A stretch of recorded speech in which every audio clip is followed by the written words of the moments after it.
டிஎம்கேவோட ஒரு மீட்டிங்கில் ஒரு ஆம்புலன்ஸ் வருது. அந்த ஆம்புலன்ஸை இல்லை இது போலீஸு அப்படின்னு சொல்லிட்டு அப்படியே அங்கே ஸ்டாப் பண்ணி வைக்கிறாங்க.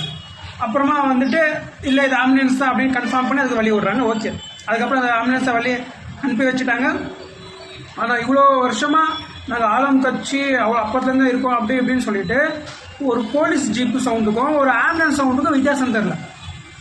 இல்லை மற்ற கதையெல்லாம் நல்லா பேசு. இந்த மாதிரி சமூகத்தை வேறு எந்த கட்சி யாராவது பண்ணியிருந்தாங்கன்னா அதுதான் இன்றைக்கி பிரேக்கிங் நியூஸு. ஆனால் இவங்க பண்ண வாசி அது எதுலேயுமே வரல, எதுலேயுமே போகல, எல்லாம் அப்படியே அப்படியே நல்லா அப்படியே போயிடுச்சு. இவங்களுக்கு வந்தால் ரத்தம், அடுத்தவங்க வந்தால் தாலி சட்னியா. ஜஸ்ட்டு ஒரு டிவிக்கோட ஒரு மீட்டிங்கில் ஒரு பொக்லைனில் வந்துட்டு ஒரு மாலை போடுறாங்க. அந்த மாதிரி இதுக்கு முன்னாடி நிறைய சம்பவம் நடந்திருக்கு. கூடையில் எடுத்து வந்து கொட்டுவாங்க, மாலை எடுத்து வந்து போடுவாங்க. அப்போல்லாம் அவங்களுக்கெல்லாம் எந்த கேஸும் வராது, எதுவுமே வராது. ஆனால் டிவிக்கே மீட்டிங்கில் எடுத்து வந்து பண்ணால் கேஸ். வாட் அங்கல், பெரிய ராங் அங்கல். மீட்டிங்கு கூட்டத்திலே ரொம்ப நாளாக எனக்கு ஒரு டவுட்டு, இந்த ஆம்புலன்ஸ் வந்து அது எங்கேருந்துதான் வருது, அது எனக்கு புரியவே மாட்டாங்க.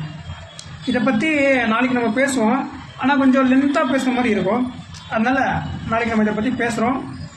மக்கள் வந்துட்டு யோசிங்க, யார் செய்கிறது கரெக்டாக இருக்குது, யார் செய்கிறது தப்பாக இருக்குது.